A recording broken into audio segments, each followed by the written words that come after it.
അസ്സലാമു അലൈക്കും വറഹ്മത്തുള്ളാഹി വബറകാതുഹു. 5ാം ക്ലാസ്സിലെ പ്രിയപ്പെട്ട വിദ്യാർത്ഥികളെ, എല്ലാവർക്കും സുഖമാണെന്ന് കരുതുന്നു. ഇൻഷാ അല്ലാഹ് ഈ വീഡിയോയിൽ നമ്മൾ പഠിക്കുന്നത് ലിസാനുൽ ഖുർആനിലെ 1ാമത്തെ പാഠം അൽ മദീനത്തുൽ മുനവ്വറ എന്നുള്ള പാഠമാണ്. ആമുഖമായി വിദ്യാർത്ഥികളോട് ഓർമ്മപ്പെടുത്താനുള്ളത്, ലിസാനുൽ ഖുർആൻ വളരെ ശ്രദ്ധയോടെ പഠിക്കേണ്ടുന്ന ഒരു കിതാബാണ്. എല്ലാ വിഷയങ്ങളും വളരെ ശ്രദ്ധയോടെ പഠിക്കണം. എന്നാൽ ലിസാനുൽ ഖുർആൻ തീർത്തും അറബിയിലായതുകൊണ്ട് വളരെ ശ്രദ്ധിച്ച് മനസ്സിലാക്കേണ്ടുന്ന ഒരു കിതാബാണ്. പല വിദ്യാർത്ഥികളും വളരെ പേടിയോടെ കാണുന്ന ഒരു വിഷയം കൂടെയാണ് ലിസാൻ. യഥാർത്ഥത്തിൽ ലിസാനുൽ ഖുർആൻ വളരെ എളുപ്പത്തിൽ തന്നെ ഫുൾ മാർക്ക് വാങ്ങാൻ പറ്റുന്ന ഒരു വിഷയം കൂടെയാണ്. അതുകൊണ്ട് തന്നെ ഇൻഷാ അല്ലാഹ് മദ്രസ തുടങ്ങി കുറഞ്ഞ സമയമായിട്ടേ ഉള്ളൂ. ഈ തുടക്കം മുതൽ തന്നെ ഓരോ പാഠങ്ങളും കൃത്യമായി മനസ്സിലാക്കുകയാണെങ്കിൽ പരീക്ഷയെ വളരെ എളുപ്പത്തിൽ തന്നെ നേരിടാൻ നമുക്ക് സാധിക്കുമെന്ന് ആമുഖമായി എല്ലാ വിദ്യാർത്ഥികളോടും ഓർമ്മപ്പെടുത്തുകയാണ്. ഇവിടെ അദ്ദറുസുൽ അവ്വലു 1ാമത്തെ പാഠം അൽ മദീനത്തുൽ മുനവ്വറ. പച്ചക്കുബ്ബയുടെ മനോഹരമായ ഫോട്ടോ ഇവിടെ തന്നിട്ടുണ്ട്. ലിസാനുൽ ഖുർആനിൽ ഈ 1ാമത്തെ പാഠത്തിലൂടെ നമുക്ക് പഠിക്കാനുള്ള പ്രധാനപ്പെട്ട കാര്യം എന്താണ്? മദീനയെ കുറിച്ചാണോ, അല്ലെങ്കിൽ നബി സല്ലല്ലാഹു അലൈഹി വസല്ലമ തങ്ങളെ കുറിച്ചാണോ, ഇസ്ലാമിന്റെ ചരിത്രമാണോ? ഒന്നുമല്ല. ലിസാനുൽ ഖുർആൻ അറബി ഭാഷയുടെ ഗ്രാമറാണ് നമ്മളെ പഠിപ്പിക്കുന്നത്. ഈ 1ാമത്തെ പാഠത്തിൽ നമുക്ക് പ്രധാനമായി പഠിക്കാനുള്ളത് 3 കാര്യങ്ങളാണ്. എന്താണ് ഇസ്മ്, എന്താണ് ഫിഅല്, എന്താണ് ഹർഫ്. അറബി ഭാഷയിൽ അർത്ഥപൂർണമായ ഒരു സെന്റൻസ് രൂപീകരിക്കുന്നതിന് ആവശ്യമായ 3 കാര്യങ്ങളാണ് ഇസ്മും ഫിഅലും ഹർഫും. ഈ ഇസ്മും ഫിഅലും ഹർഫും കൂടി ചേരുമ്പോഴാണ് പരിപൂർണ അർത്ഥത്തിലുള്ള ഒരു സെന്റൻസ് നമുക്ക് രൂപീകരിക്കാൻ സാധിക്കുന്നത്. അതുകൊണ്ട് തന്നെ ഓരോ വിദ്യാർത്ഥിയും വളരെ അടിസ്ഥാനപരമായി അറിഞ്ഞിരിക്കേണ്ട 3 കാര്യങ്ങളാണ് ഈ ഇസ്മും അതുപോലെ ഫിഅലും ഹർഫും. എന്താണ് ഇസ്മ്, എന്താണ് ഫിഅല്, എന്താണ് ഹർഫ് എന്ന് ഓരോ വിദ്യാർത്ഥിയും നിർബന്ധമായും അറിഞ്ഞിരിക്കേണ്ടതുണ്ട്. ഞാൻ ആമുഖമായി എന്താണ് ഇസ്മ്, എന്താണ് ഫിഅല്, എന്താണ് ഹർഫ് എന്നുള്ള ഒരു വിശദീകരണം തരാം. അതിനുശേഷം നമുക്ക് ഈ പാഠത്തിലുള്ള പാരഗ്രാഫുകൾ അർത്ഥം പറഞ്ഞ് മനസ്സിലാക്കാം. ഈ പറയപ്പെട്ട മുകളിൽ തന്നിരിക്കുന്ന ഈ 2 പാരഗ്രാഫുകളും നമ്മൾ ഈ പഠിക്കാൻ പോകുന്ന ഇസ്മും ഫിഅലും ഹർഫും ഉൾപ്പെടുത്തിയിട്ടുള്ള സെന്റൻസുകളാണ്. നമ്മൾ നേരത്തെ പറഞ്ഞു, ഈ ഇസ്മും ഫിഅലും ഹർഫും കൂടിച്ചേരുമ്പോൾ ആണ് യഥാർത്ഥത്തിൽ അർത്ഥപൂർണമായിട്ടുള്ള ഒരു സെന്റൻസ് അറബിയിൽ രൂപപ്പെടുന്നത്. എന്താണ് ഇസ്മ് എന്ന് പറഞ്ഞാൽ? നമ്മൾ മലയാളത്തിൽ നാമം, ഇംഗ്ലീഷിൽ നൗൺ എന്നൊക്കെ പറയാറുണ്ട്. സ്കൂളുകളിൽ മലയാളത്തിന്റെയും ഇംഗ്ലീഷിന്റെയും ഒക്കെ ഗ്രാമർ പഠിക്കുന്നവരാണ് നമ്മൾ. മലയാളത്തിൽ നാമം എന്നും ഇംഗ്ലീഷിൽ നൗൺ എന്നും പറയുന്നതാണ് ഇസ്മു കൊണ്ട് ഉദ്ദേശിക്കുന്നത്. ഇസ്മ് സ്വതന്ത്രമായി തന്നെ അർത്ഥമുള്ള ഒന്നാണ്. എന്താണ് ഇസ്മു കൊണ്ട് ഉദ്ദേശിക്കുന്നത്? ഒരു വ്യക്തിയുടെ പേര്, അല്ലെങ്കിൽ ഒരു വസ്തുവിന്റെ പേര്, അല്ലെങ്കിൽ ഒരു സ്ഥലത്തിന്റെ പേര്, അല്ലെങ്കിൽ ഒരു ഗുണത്തിന്റെ പേര്. ഇതിനെയൊക്കെയാണ് നാം ഇസ്മ് എന്ന് പറയുന്നത്. ഉദാഹരണമായി മുഹമ്മദ്, അല്ലെങ്കിൽ യാസീൻ, ഓരോ വ്യക്തിയുടെ പേരുകൾ, അതൊക്കെ ഇസ്മുകളാണ്. അല്ലെങ്കിൽ സ്ഥലത്തിന്റെ പേര് മക്ക, മദീന, കാലിക്കറ്റ്, ഇതൊക്കെ എന്താണ്? സ്ഥലത്തിന്റെ പേരുകൾ. അല്ലെങ്കിൽ ഏതെങ്കിലും വസ്തുക്കളുടെ പേരുകൾ, മസ്ജിദ്, മദ്രസ, ഇതൊക്കെ ഓരോ വസ്തുക്കളുടെ പേരുകളാണ്. അല്ലെങ്കിൽ ഗുണത്തിന്റെ പേരുകൾ, ഉദാഹരണം ജമീലത്ത്, ഭംഗിയുള്ളത്. ഇങ്ങനത്തെ ഈ കാര്യങ്ങൾക്കാണ് ഇസ്മു എന്ന് പറയുന്നത്. ഇവിടെ ഈ 1ാമത്തെ ഈ ബോക്സിൽ അൽ ഇസ്മു എന്നുള്ള ഈ ബോക്സിൽ ഈ പാഠത്തിൽ വന്ന ഇസ്മുകൾ ഇവിടെ വേർതിരിച്ച് തന്നിട്ടുണ്ട്. ഉദാഹരണമായി റസൂൽ. റസൂൽ എന്ന് പറഞ്ഞാൽ എന്താണ്? മെസഞ്ചർ, ദൂതൻ. അതുപോലെ അല്ലാഹ്, അന്നാസ്, ജനങ്ങൾ, അൽ ഇസ്ലാം, പരിശുദ്ധമായ ദീൻ, മക്ക, മുശ്രിക്കൂൻ, ഇതൊക്കെ ഈ പാഠത്തിൽ വന്ന ഇസ്മുകളാണ്. അത് ഇവിടെ വേർതിരിച്ച് തന്നിട്ടുണ്ട്. ചുരുക്കത്തിൽ ഇസ്മു എന്ന് പറഞ്ഞാൽ ഒരു വ്യക്തിയുടെയോ അല്ലെങ്കിൽ ഒരു വസ്തുവിന്റെയോ അല്ലെങ്കിൽ ഒരു സ്ഥലത്തിന്റെയോ ഗുണത്തിന്റെയോ ഒക്കെ പേരിനെയാണ് നമ്മൾ ഇസ്മ് എന്ന് പറയുന്നത്. ഇത് അടിസ്ഥാനപരമായി വിദ്യാർത്ഥികൾ മനസ്സിലാക്കിയിരിക്കണം. ചില വിദ്യാർത്ഥികളൊക്കെ എന്താണ് ഈ ഒന്നാമത്തെ പാഠത്തിൽ നമുക്ക് പഠിക്കാനുള്ളത് എന്ന് ചോദിച്ചാല് അവര് ഈ മദീനയെ കുറിച്ച് പറയും, അല്ലെങ്കിൽ നബി സല്ലല്ലാഹു അലൈഹി വസല്ലമ തങ്ങളെ കുറിച്ച് പറയും. അതല്ല ഇവിടെ പഠിക്കാനുള്ളത് യഥാർത്ഥത്തിൽ എന്താണ് ഇസ്മ, എന്താണ് ഫിഅല്, എന്താണ് ഹർഫ് എന്നുള്ളതാണ്. അപ്പോൾ ഇസ്മ എന്ന് പറഞ്ഞാൽ ഒരു വ്യക്തിയുടെയോ അല്ലെങ്കിൽ ഒരു വസ്തുവിന്റെയോ സ്ഥലത്തിന്റെയോ ഗുണത്തിന്റെയോ ഒക്കെ പേരിനെയാണ് ഇസ്മ കൊണ്ട് ഉദ്ദേശിക്കുന്നത്. ഇനി രണ്ടാമതായി അൽ ഫിഅലു. എന്താണ് ഫിഅല് എന്ന് പറഞ്ഞാൽ? ഫിഅല് എന്ന് പറഞ്ഞാൽ അത് ഏതെങ്കിലും ഒരു കാലത്തിനോട് അല്ലെങ്കിൽ ഒരു കാലത്തിലേക്ക് സൂചിപ്പിക്കുന്നതായിരിക്കും. നമ്മുടെ ജീവിതത്തിൽ 3 കാലങ്ങളാണുള്ളത്. ഒന്ന് ഭൂതകാലം, അത് കഴിഞ്ഞുപോയി. മറ്റൊന്ന് വർത്തമാനകാലം, ഇപ്പോൾ നടന്നുകൊണ്ടിരിക്കുന്നത്. മറ്റൊന്ന് ഭാവി കാലം, ഇനി വരാനുള്ളത്. നമ്മൾ ഇംഗ്ലീഷിൽ പാസ്റ്റ്, പ്രസന്റ്, ഫ്യൂച്ചർ എന്നൊക്കെ പറഞ്ഞു പഠിക്കാറില്ലേ? അങ്ങനെ 3 കാലത്തിലേക്ക് ചേർത്തി പറയുന്നത്, അങ്ങനത്തെ പ്രവൃത്തികൾക്കാണ് ഫിഅല് എന്ന് പറയുന്നത്. ഫിഅല് എന്നുള്ളതിന് മലയാളത്തിൽ നമുക്ക് പ്രവൃത്തി അല്ലെങ്കിൽ ക്രിയ എന്നർത്ഥം പറയാം. ഇംഗ്ലീഷിൽ വെർബ് എന്ന് നമ്മൾ പഠിച്ചിട്ടുണ്ട്. ഏതായാലും ഈ 3-4 കാലത്തിലേക്ക് ചേർത്തിയിട്ടുള്ള പ്രവർത്തനങ്ങൾക്കാണ് ഫിഅല് എന്ന് പറയുന്നത്. ഈ പാഠത്തിൽ വന്ന ഫിഅലുകൾ ഇവിടെ തന്നിട്ടുണ്ട്. ദഅ, ഗളിബ, ആഗൗ, ഹാജറ, ഇസ്തഖ്ബല, യദ്രിബൂന, യുൻഷിദൂന. അങ്ങനെ ഈ പാഠത്തിൽ വന്ന ഫിഅലുകളൊക്കെ ഇവിടെ തന്നിട്ടുണ്ട്. ചുരുക്കത്തിൽ ഫിഅല് എന്ന് പറഞ്ഞാൽ ഒരു പ്രവൃത്തിയെയും അത് നടന്ന കാലത്തെയും സൂചിപ്പിക്കുന്ന പദങ്ങളാണ് ഫിഅല് എന്നതുകൊണ്ട് ഉദ്ദേശിക്കുന്നത്. കാലങ്ങൾ നമ്മുടെ ജീവിതത്തിൽ 3 കാലങ്ങളാണ്. ഒന്ന് ഭൂതകാലം, മറ്റൊന്ന് വർത്തമാനകാലം, മറ്റൊന്ന് ഭാവി, പാസ്റ്റ്, പ്രസന്റ്, ഫ്യൂച്ചർ. ഈ 3 കാലത്തിലേക്ക് ചേർത്തി പറയുന്ന, അതിലേക്ക് സൂചിപ്പിക്കുന്ന പ്രവൃത്തികളാണ് ഫിഅല് കൊണ്ട് ഉദ്ദേശിക്കുന്നത്. ഇവിടെ ഉദാഹരണം തന്നത് കണ്ടോ? ദഅ എന്ന് പറഞ്ഞാൽ എന്താണ്? ക്ഷണിച്ചു, അത് കഴിഞ്ഞു. അതുപോലെ ഗളിബ, ദേഷ്യപ്പെട്ടു, അതൊക്കെ കഴിഞ്ഞ ഒരു കാലത്തിലേക്ക് ചേർത്തിയിട്ടുള്ള പദങ്ങളാണ്. ഇങ്ങനെ ഓരോ കാലത്തിലേക്കും ചേർത്തിയിട്ടുള്ള പദങ്ങൾക്കാണ് ഫിഅല് എന്ന് പറയുന്നത്. ഇനി അടുത്തത് അൽ ഹർഫു. എന്താണ് ഹർഫ് എന്ന് പറഞ്ഞാൽ? യഥാർത്ഥത്തിൽ ഹർഫിനിക്ക് സ്വന്തമായി ഒരു അർത്ഥമില്ല. മറ്റൊരു പദത്തിനോട്, അതായത് ഇസ്മിനോടോ ഫിഅലിനോടോ ഒക്കെ ചേർന്ന് വരുമ്പോൾ അർത്ഥം ലഭിക്കുന്നതിനാണ് ഹർഫ് എന്ന് പറയുന്നത്. ഏതുപോലെ ഈ പാഠത്തിൽ വന്ന ഹർഫുകൾ ഇവിടെ തന്നിട്ടുണ്ട്. ഇല, ഇല എന്ന് പറഞ്ഞാൽ ലേക്ക്. ഇല എന്ന് പറഞ്ഞാൽ നമ്മൾ ഇംഗ്ലീഷിൽ ടു എന്നുള്ള അർത്ഥം പറയാറുണ്ടല്ലോ, ലേക്ക്. ഇലൽ മസ്ജിദി, ഇലൽ മസ്ജിദി, പള്ളിയിലേക്ക്. അല്ലെങ്കിൽ ഫി, ഫി എന്ന് പറഞ്ഞാൽ ഇൽ, നമ്മൾ പോക്കറ്റിൽ, ഫിൽ ജൈബി എന്നൊക്കെ പറയാറുണ്ടല്ലോ, അപ്പൊ ഫി. അതുപോലെ ഫ, വ, സുമ്മ, മിൻ, ബി, ല, ഇതൊക്കെ എന്താണ്? ഹർഫുകളാണ്. എന്താണ് ഹർഫുകളുടെ പ്രത്യേകത? അതിന് സ്വന്തമായിട്ട് ഒരർത്ഥമില്ല, മറിച്ച് ഇസ്മിനോടോ ഫിഅലിനോടോ ഒക്കെ കൂടെ ചേരുമ്പോൾ, അതിന്റെ കൂടെ വരുമ്പോൾ അർത്ഥം ലഭിക്കുന്നു. അതിനാണ് ഹർഫ് എന്ന് പറയുന്നത്. ഈ 3 കാര്യങ്ങളാണ് പ്രധാനമായും നമുക്ക് ഈ പാഠത്തിൽ പഠിക്കാനുള്ളത്. എന്താണ് ഇസ്മ, എന്താണ് ഫിഅല്, എന്താണ് ഹർഫ് എന്ന് വിദ്യാർത്ഥികൾക്ക് മനസ്സിലായിട്ടുണ്ടാകുമെന്ന് കരുതുന്നു. ഇനി ഇവിടെ തന്നെ ഈ പാരഗ്രാഫ് നമുക്കൊന്ന് അർത്ഥം പറയാം. അൽ മദീനത്തുൽ മുനവ്വറ. ദഅ റസൂലുള്ളാഹി സ്വല്ലല്ലാഹു അലൈഹി വസല്ലം. നബി സല്ലല്ലാഹു അലൈഹി വസല്ലം തങ്ങൾ ക്ഷണിച്ചു. ആരെ? അന്നാസ, ജനങ്ങളെ ക്ഷണിച്ചു. എവിടേക്ക്? ഇലൽ ഇസ്ലാമി, ഇസ്ലാമിലേക്ക്. എവിടെ വെച്ച്? ഫി മക്ക, മക്കയിൽ. നബി സല്ലല്ലാഹു അലൈഹി വസല്ലം തങ്ങൾ മക്കയിൽ വെച്ച് ആളുകളെ പരിശുദ്ധമായ ദീനുൽ ഇസ്ലാമിലേക്ക് ക്ഷണിച്ചു.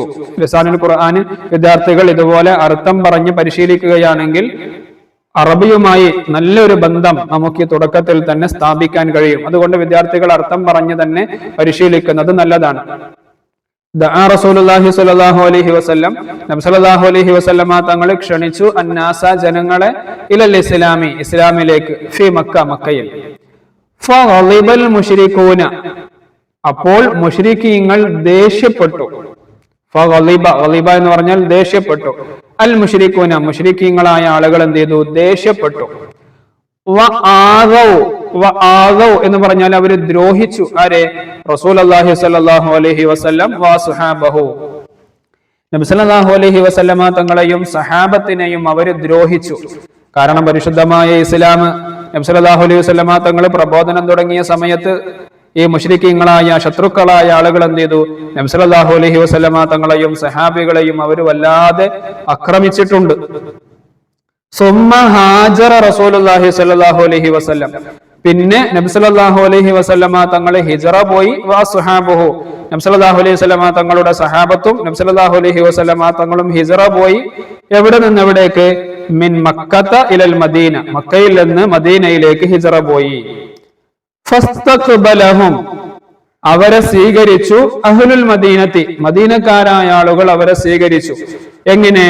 യദ്രിബൂന ദുഫൂഫ വയുൻഷിദൂന, ദഫ്മുട്ടിയും പാട്ടുപാടിയും ഒക്കെയാണ് മദീനക്കാരായ ആളുകൾ നബി സല്ലല്ലാഹു അലൈഹി വസല്ലമ തങ്ങളെയും സഹാബികളെയും സ്വീകരിച്ചത്. ഏത് പാട്ടാണ് അവർ പാടിയത്? നമുക്കൊക്കെ സുപരിചിതമാണ്. ത്വലഅൽ ബദ്റു അലൈനാ മിൻ സനിയത്തിൽ വദാഇ വജബ ശുക്രു അലൈനാ മാ ദഅ ലില്ലാഹി ദാഇ. ഈ പാട്ടും പാടിയിട്ടാണ് മദീനക്കാരായ ആളുകൾ നബി സല്ലല്ലാഹു അലൈഹി വസല്ലമ തങ്ങളെയും സഹാബത്തിനെയും അവർ സ്വീകരിച്ചത്. അപ്പൊ ദഫെല്ലാം മുട്ടി ഈ പാട്ടും പാടിയിട്ടാണ് മുത്തുനബി സല്ലല്ലാഹു അലൈഹി വസല്ലമ തങ്ങളെയും സഹാബത്തിനെയും അവർ സ്വീകരിച്ചത്. ബനൻ നബിയു സല്ലല്ലാഹു അലൈഹി വസല്ലം വസ്ഹാബുഹു, നബി സല്ലല്ലാഹു അലൈഹി വസല്ലമ തങ്ങളും സഹാബത്തും ഉണ്ടാക്കി മസ്ജിദൻ, ഒരു പള്ളി ഉണ്ടാക്കി. എവിടെ? ഫിൽ മദീന, മദീനയിൽ. ഇഷ്തഹറ ഹാദൽ മസ്ജിദു ബിഇസ്മിൽ മസ്ജിദിൻ നബവി, ഈ പള്ളിയാണ് പിന്നീട് മസ്ജിദുൻ നബവി എന്ന പേരിൽ പ്രസിദ്ധമായത്. ഇഷ്തഹറ എന്ന് പറഞ്ഞാൽ പ്രസിദ്ധമായി. ഹാദൽ മസ്ജിദു, ഈ പള്ളി. ബിസ്മിൽ മസ്ജിദിൻ നബവി, ഏത് പേരുകൊണ്ട്? മസ്ജിദുൻ നബവി എന്ന പേരുകൊണ്ട് പ്രസിദ്ധമായി. ആയിഷ റസൂലുള്ളാഹി സ്വല്ലല്ലാഹു അലൈഹി വസല്ലം നബി സല്ലല്ലാഹു അലൈഹി വസല്ലമ തങ്ങൾ ജീവിച്ചു 10 സനവാത്തിൻ, 10 വർഷം. ബഅദൽ ഹിജ്റ, ഹിജ്റയ്ക്ക് ശേഷം 10 വർഷം നബി സല്ലല്ലാഹു അലൈഹി വസല്ലമ തങ്ങൾ ജീവിച്ചു. സുമ്മ തൂഫിയ, പിന്നെ നബി സല്ലല്ലാഹു അലൈഹി വസല്ലമ തങ്ങൾ വഫാത്തായി. വദുഫിന, നബി തങ്ങളെ മറമാടി. ഫിൽ മദീനത്തിൽ മുനവ്വറ, മദീന മുനവ്വറയിൽ. اللهم وفقنا لزيارة قبر النبي صلى الله عليه وسلم في المدينة المنورة. മദീന ഷരീഫിലെ മദീനത്തുൽ മുനവ്വറയിലെ മുത്തനബി സല്ലല്ലാഹു അലൈഹി വസല്ലമ തങ്ങളുടെ ഖബർ സിയാറത്ത് ചെയ്യാൻ അല്ലാഹുവേ ഞങ്ങൾക്ക് നീ തൗഫീഖ് നൽകണേ. വലാ തജ്അൽനാ മിനൽ ഖായിബീൻ, അല്ലാഹുവേ നഷ്ടക്കാരുടെ കൂട്ടത്തിൽ ഞങ്ങളെ നീ ഉൾപ്പെടുത്തരുതേ. ഇതാണ് ഈ ഒന്നാമത്തെ പാഠത്തിലുള്ള പാരഗ്രാഫ്. അപ്പോൾ ഈ 1, 2, 3 ഒക്കെ പാരഗ്രാഫിൽ പറഞ്ഞ സെന്റൻസിൽ നമ്മൾ നേരത്തെ പറഞ്ഞ ഇസ്മുകൾ വന്നിട്ടുണ്ട്, അതുപോലെ ഫിഅലുകൾ വന്നിട്ടുണ്ട്, ഹർഫുകൾ വന്നിട്ടുണ്ട്. ആ ഇസ്മും ഫിഅലും ഹർഫുകളും ഒക്കെ കൂടി ചേർന്നതാണ് ഇതിലുള്ള ഓരോ സെന്റൻസുകളും. ഇനി ഇവിടെ 3 ബോക്സ് തന്നിട്ടുണ്ട്. ഈ പാഠത്തിലുള്ള ഇസ്മുകൾ ഏതൊക്കെയാണ്? റസൂൽ, അല്ലാഹി, അന്നാസ, അൽ ഇസ്ലാമി, മക്ക, അൽ മുശ്രികൂൻ, അസ്ഹാബ്, അൽ മദീന, ഹും, അഹ്ൽ, ദുഫൂഫ്, അന്നബി, مسجدا هذا اسم المسجد النبوي 10 سنوات بعد الهجرة المنورة زيارة قبر الخائبين هنا. ഇതൊക്കെ എന്താണ്? ഇസ്മുകളാണ്. നമ്മൾ നേരത്തെ പറഞ്ഞിട്ടുണ്ട്, വ്യക്തികളുടെ പേരുകൾ അല്ലെങ്കിൽ സ്ഥലത്തിന്റെ പേരുകൾ, സ്ഥലത്തിന്റെ പേരുകൾ, സാധനത്തിന്റെ പേരുകൾ, ഇതിനൊക്കെയാണ് ഇസ്മി എന്ന് പറയുക. ഇതിൽ ഓരോന്നും നോക്കിയാൽ അതൊന്നെങ്കിൽ വ്യക്തികളുടെ പേരായിരിക്കും, അല്ലെങ്കിൽ സ്ഥലത്തിന്റെ പേരുകളായിരിക്കും, അല്ലെങ്കിൽ വസ്തുക്കളുടെ പേരുകളായിരിക്കും. ഇതിനെയാണ് ഇസ്മുകൾ എന്ന് പറയുന്നത്.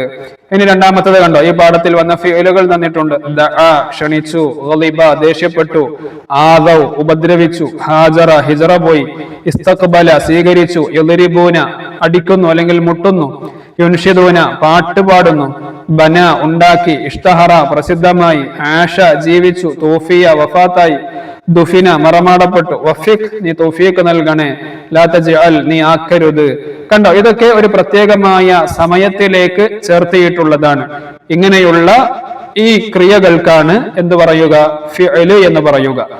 പിന്നെ ഈ പാഠത്തിൽ വന്ന ഹർഫുകൾ ഇവിടെ വേറെ തന്നിട്ടുണ്ട്. ഇല, ഫി, ഫ, വ, സുമ്മ, മിൻ, ബി, ല.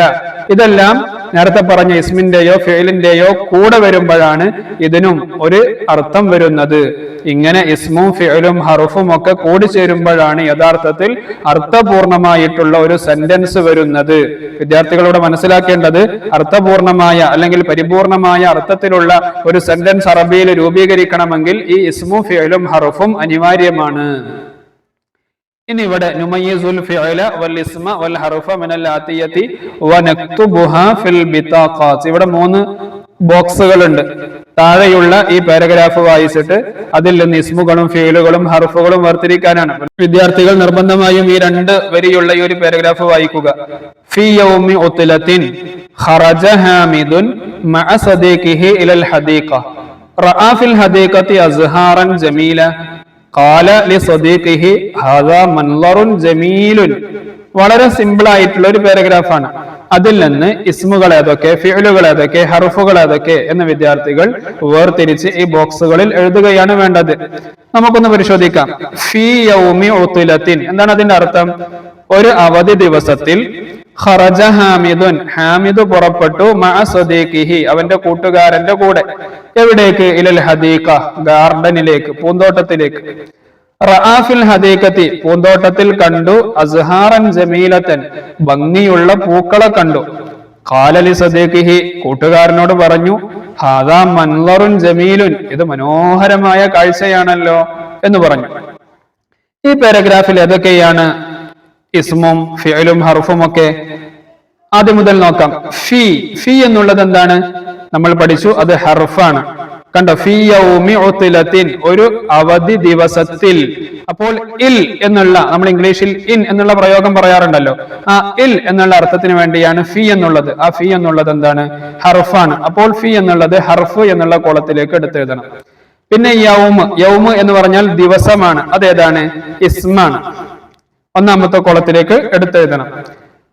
പിന്നെ ഒത്തുലത്ത് ഒത്തുലത്ത് എന്ന് പറഞ്ഞാൽ അവധി, അതും ഇസ്മ തന്നെയാണ്. ഇസ്മ എന്നുള്ള കോളത്തിലേക്ക് എഴുതണം.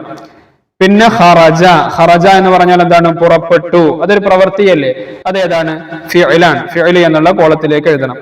പിന്നെ ഹാമിദുൻ ഹാമിദ് ഒരാളെ പേരല്ലേ, അത് ഇസ്മാണ്. മഅ മഅ എന്ന് പറഞ്ഞാൽ കൂടെ, അതേതാണ്? ഹർഫാണ്. അപ്പൊ ഹർഫിന്റെ ബോക്സിൽ എഴുതണം. സദീഖ് സദീഖ് എന്ന് പറഞ്ഞാൽ കൂട്ടുകാരൻ, അതും ഇസ്മാണ്. ഇല ഇല എന്നുള്ളത് ഹർഫ്. ഹദീഖത്ത് എന്ന് പറഞ്ഞാൽ പൂന്തോട്ടം, അത് ഇസ്മ. പിന്നെ റഅ റഅ എന്ന് പറഞ്ഞാൽ കണ്ടു, അതൊരു പ്രവൃത്തിയല്ലേ, അത് ഫിഅലാണ്. പിന്നെ വീണ്ടും ഫി എന്നുള്ളത് ഹർഫാണ്. ഹദീഖത്ത് എന്ന് പറഞ്ഞാൽ ഇസ്മാണ്. അസ്ഹാർ അസ്ഹാർ എന്ന് പറഞ്ഞാൽ പൂക്കൾ, അതും ഇസ്മ തന്നെയാണ്. ജമീലത്തൻ ജമീലത്തൻ എന്ന് പറഞ്ഞാൽ ഭംഗിയുള്ളത്, അതും ഇസ്മ തന്നെയാണ്. പിന്നെ ഖാല പറഞ്ഞു, അത് ഫിഅല്. ലി സദീഖിഹി അവിടുത്തെ ലി എന്നുള്ളത് ഹർഫാണ്, സദീഖ് എന്നുള്ളത് ഇസ്മാണ്. ഹാദാ മൻളറുൻ ജമീലുൻ ഇത് മനോഹരമായ കാഴ്ചയാകുന്നു. അപ്പൊ ഹാദ എന്നുള്ളത് ഇസ്മ തന്നെയാണ്. മൻളറുൻ കാഴ്ച, അതും ഇസ്മ തന്നെയാണ്. ജമീലുൻ അതും ഇസ്മ തന്നെയാണ്. അപ്പോൾ ഈ പാരഗ്രാഫിൽ പറയപ്പെട്ട ഇസ്മും ഫിഅലും ഹർഫും നമ്മൾ ഇതുപോലെ ഈ ബോക്സിലേക്ക് എടുത്ത് എഴുതുകയാണ് വേണ്ടത്. വിദ്യാർത്ഥികൾ നിർബന്ധമായും ഈ ഒരു ആക്ടിവിറ്റി ചെയ്യണം. ഇനി അടുത്തത് നുകമ്മിലുൽ ജുംലത ബിവളഇ കലിമത്തിൻ മുനാസിബത്തിൻ മിമ്മാ ബൈനൽ ഖൗസൈനി. താഴെ ബ്രാക്കറ്റിൽ 3 വാക്കുകളുണ്ട്. ഫാത്തിമ, ഇല, ഫതഹ. ഈ വാക്കുകൾ ഉപയോഗിച്ച് ശരിയായത് കൊടുത്ത് താഴെയുള്ള ഈ ഭാഗം പൂരിപ്പിക്കുകയാണ് വേണ്ടത്. ഒന്നാമത്തത് എന്താണ്? ഡാഷ് അൽ ഖാദിമുൽ ബാബ. ഖാദിമ് വാതില്. എന്തായിരിക്കും? വാതില് തുറന്നു എന്നാണ് അർത്ഥം കിട്ടേണ്ടത്. ഖാദിം എന്ന് പറഞ്ഞാൽ സേവകൻ അല്ലെങ്കിൽ ഹെൽപ്പർ.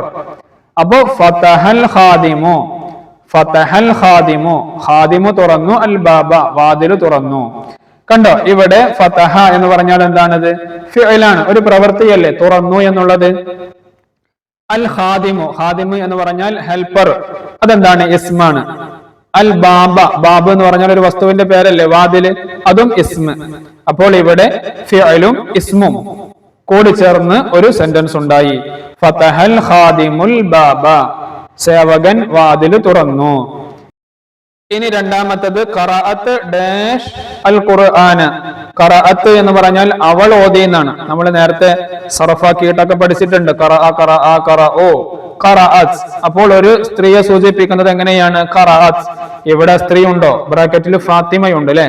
അപ്പോൾ ഖറഅത്ത് ഫാത്തിമത്തുൽ ഖുർആന. ഫാത്തിമ ഖുർആൻ ഓതി. ഖറഅ എന്ന് പറഞ്ഞാൽ ഓതി. ആ ഓതി എന്നുള്ളത് എന്താണ്? ഫിഅലാണ്. അതുപോലെ ഫാത്തിമ എന്നുള്ളത് ഇസ്മാണ്, ഖുർആന എന്നുള്ളത് ഇസ്മാണ്. അപ്പോൾ ഇസ്മും ഫിഅലും ചേർന്ന് ഇവിടെ ഒരു സെന്റൻസ് ഉണ്ടായി. ഇനി അടുത്തത് മൂന്നാമത്തത് ദഹബൽ ഔലാദു ഡാഷ് അൽ മൈദാനി. ഇനി ബ്രാക്കറ്റിൽ ബാക്കിയുള്ളത് ഏതാണ്? ഇല എന്നുള്ള ഹർഫ് മാത്രമാണ് ബാക്കിയുള്ളത്. ദഹബൽ ഔലാദു, ദഹബ എന്ന് പറഞ്ഞാൽ പോയി, അൽ ഔലാദു ആൺകുട്ടികൾ പോയി. എവിടേക്ക്? ഇലൽ മൈദാൻ, മൈദാൻ എന്ന് പറഞ്ഞാൽ ഗ്രൗണ്ട്. അപ്പോ ഗ്രൗണ്ടിലേക്ക്, ആ ലേക്ക് എന്നുള്ള അർത്ഥത്തിനാണ് ഇല എന്നുള്ള ഹർഫിനെ നമ്മൾ ഉപയോഗിക്കേണ്ടത്. ആ ഹർഫും കൂടെ ചേർക്കുമ്പോഴാണ് അവിടെ പരിപൂർണമായ ഒരു അർത്ഥം ലഭിക്കുന്നത്. ദഹബൽ ഔലാദു ഇലൽ മൈദാൻ, ആൺകുട്ടികൾ ഗ്രൗണ്ടിലേക്ക് പോയി. അപ്പോൾ ഇങ്ങനെ ബ്രാക്കറ്റിലുള്ള ഈ വാക്കുകൾ ഉപയോഗിച്ച് ഇത് പൂർത്തീകരിക്കുകയാണ് വേണ്ടത്. ഇനി അടുത്തത് നഫ്ഹമുൽ മഅന വനക്തുബുഹു, താഴെയുള്ള ഈ പദങ്ങളുടെ അർത്ഥം എഴുതുകയാണ് വേണ്ടത്. ഒന്നാമത്തത് ദഅ, നമ്മൾ ഈ പാഠത്തിന്റെ തുടക്കത്തിൽ ഫസ്റ്റ് പാരഗ്രാഫിന്റെ ആദ്യത്തെ വാക്ക് തന്നെ ദഅ എന്ന് തുടങ്ങിയാണ്. ദഅ എന്ന് പറഞ്ഞാൽ ക്ഷണിച്ചു. ഗളിബ, ഗളിബ എന്ന് പറഞ്ഞാൽ ദേഷ്യപ്പെട്ടു, കോപിച്ചു എന്നൊക്കെ അർത്ഥമുണ്ട്. ബന, ബന എന്ന് പറഞ്ഞാൽ ഉണ്ടാക്കി. ഇഷ്തഹറ എന്ന് പറഞ്ഞാൽ പ്രസിദ്ധമായി. ഇനി അടുത്തത് നഖറഉൽ ആയാതി താലിയ വനുമയ്യിസു മിൻഹൽ ഫിഅല വനഖുത്തു തഹതഹു, താഴെയുള്ള ഈ ആയത്തുകൾ നമ്മൾ ഓതിയിട്ട് അതിൽ നിന്ന് ഫിഅലുകൾ വേർതിരിക്കണം. ഇവിടെ ഒന്നാമത്തത് അർ റഹ്മാൻ, അതെന്താണ്? ഇസ്മാണോ ഫിഅലാണോ ഹർഫാണോ? റഹ്മാൻ എന്ന് പറഞ്ഞാൽ ഒരു ഇസ്മാണ്, പേരാണ് അല്ലെ? പിന്നെയോ അല്ലമൽ ഖുർആൻ, അല്ലമ എന്ന് പറഞ്ഞാൽ എന്താണ്? പഠിപ്പിച്ചു. അൽ ഖുർആന, ഖുർആനിനെ. അപ്പൊ പഠിപ്പിച്ചു എന്നുള്ളത് എന്താണ്? ഒരു പ്രവൃത്തിയാണ്, അത് ഫിഅലാണ്. അതിന്റെ താഴെ നമ്മൾ എന്ത് ചെയ്യണം? ഒരു വര ഇട്ടുകൊടുക്കണം. പിന്നെയോ ഖലഖൽ ഇൻസാന, ഖലഖ എന്ന് പറഞ്ഞാൽ സൃഷ്ടിച്ചു, അൽ ഇൻസാന മനുഷ്യരെ. അപ്പൊ ഖലഖ സൃഷ്ടിച്ചു എന്നുള്ളതാണ് ഇവിടുത്തെ ഫിഅല്. അപ്പോൾ ഈ മൂന്ന് വാചകങ്ങളിലായിട്ട് വന്ന ഫിഅലുകൾ ഏതൊക്കെയാണ്? ഒന്ന് അല്ലമ, മറ്റൊന്ന് ഖലഖ. പിന്നെ റഹ്മാനി എന്നുള്ളതും ഖുർആനി എന്നുള്ളതും ഇൻസാനി എന്നുള്ളതൊക്കെ ഇസ്മുകളാണ്. അല്ലമ, ഖലഖ ഇത് രണ്ടുമാണ് ഫിഅലുകൾ. ഇനി നൻസഹുൽ ഇബാറത താലിയ അൽ ഈമാനു യരിസു ഇലൽ മദീന, ഇത് താഴെ പകർത്തി എഴുതുകയാണ് വേണ്ടത്. ഇതാണ് ഒന്നാമത്തെ അൽ മദീനത്തുൽ മുനവ്വറ എന്നുള്ള പാഠം. ചുരുക്കത്തിൽ വിദ്യാർത്ഥികൾക്ക് മനസ്സിലായിട്ടുണ്ടാകുമെന്ന് കരുതുന്നു. ഈ ഒന്നാമത്തെ പാഠത്തിൽ നമുക്ക് പ്രധാനമായും പഠിക്കാനുള്ളത് എന്താണ് ഇസ്മ്, എന്താണ് ഫിഅല്, എന്താണ് ഹർഫ് എന്നുള്ളതാണ്. ഇതുപോലെ ഏതെങ്കിലും പാരഗ്രാഫുകൾ തന്നിട്ട് അതിൽ നിന്ന് ഇസ്മ, ഫിഅല്, ഹർഫ് ഇത് മൂന്നും വേർതിരിച്ച് എഴുതണമെന്ന് പറഞ്ഞാൽ ഇനി വിദ്യാർത്ഥികൾക്ക് ഒരിക്കലും ഒരു പേടിയും ഉണ്ടാവാൻ പാടില്ല. ഇസ്മ എന്ന് പറഞ്ഞാൽ വ്യക്തികളുടെയും അല്ലെങ്കിൽ സ്ഥലത്തിന്റെയും വസ്തുക്കളുടെയും ഒക്കെ പേരുകളാണ് ഇസ്മ കൊണ്ട് ഉദ്ദേശിക്കുന്നത്. ഫീലുകൾ എന്ന് പറഞ്ഞാൽ പ്രവർത്തികളാണ്, ഏതെങ്കിലും കാലത്തിലേക്ക് സൂചിപ്പിക്കുന്ന പ്രവർത്തികൾ. പോയി എന്നോ അല്ലെങ്കിൽ പോകുമെന്നോ പോകുന്നു എന്നോ ഇങ്ങനെ ഉള്ള പ്രവർത്തികൾക്കാണ് ഫിഅല് എന്ന് പറയുന്നത്. ഹർഫ് എന്ന് പറഞ്ഞാൽ അതിന് സ്വന്തമായി അർത്ഥമൊന്നുമില്ല, മറിച്ച് ഇസ്മിന്റെയോ ഫിഅലിന്റെയോ കൂടെ കൂടുമ്പോഴാണ് അതിന് അർത്ഥം ലഭിക്കുന്നത്. ഇല, ഫി, ഫ, വ, സുമ്മ എന്നതുപോലെയുള്ള ഉദാഹരണങ്ങളൊക്കെ ഹർഫിന്റെ ഉദാഹരണങ്ങളാണ്. നിർബന്ധമായും വിദ്യാർത്ഥികൾ ഇതെല്ലാം വേർതിരിച്ച് മനസ്സിലാക്കണമെന്ന് വളരെ സ്നേഹത്തോടെ ഓർമ്മപ്പെടുത്തുന്നു. ഇതാണ് 5ാം ക്ലാസ്സിലെ ലിസാനുൽ ഖുർആനിന്റെ പുതുക്കിയ സിലബസിലുള്ള ആദ്യത്തെ പാഠത്തിന്റെ വിശദീകരണം. ഇനിയും നിങ്ങൾക്കാർക്കെങ്കിലും എന്തെങ്കിലുമൊക്കെ സംശയം ഈ പാഠവുമായി ബന്ധപ്പെട്ട് ഉണ്ടെങ്കിൽ നിർബന്ധമായും നിങ്ങൾക്ക് കമന്റ് ചെയ്യാവുന്നതാണ്, ചോദിക്കാവുന്നതാണ്. ഇൻഷാ അല്ലാഹ് മറുപടി ലഭിക്കുന്നതാണ്. അല്ലാഹു സുബ്ഹാനഹു വ തആല നമുക്കൊക്കെ നാഫിആയ ഇൽമിനെ അല്ലാഹു തആല അധികരിപ്പിച്ചു തരുമാറാവട്ടെ. നല്ല ബുദ്ധിശക്തിയും ഓർമ്മശക്തിയും അല്ലാഹു തആല നമുക്കൊക്കെ വർദ്ധിപ്പിച്ച് നൽകി അനുഗ്രഹിക്കുമാറാവട്ടെ. നിങ്ങളൊക്കെ ദുആ ചെയ്യണം. ഇൻഷാ അല്ലാഹ് മറ്റു പാഠങ്ങളും നമ്മുടെ ഈ ചാനലിൽ അപ്ലോഡ് ചെയ്യുന്നതായിരിക്കും എന്ന് അറിയിച്ചുകൊണ്ട് അസ്സലാമു അലൈക്കും വറഹ്മത്തുള്ളാഹി വബറകാതുഹു.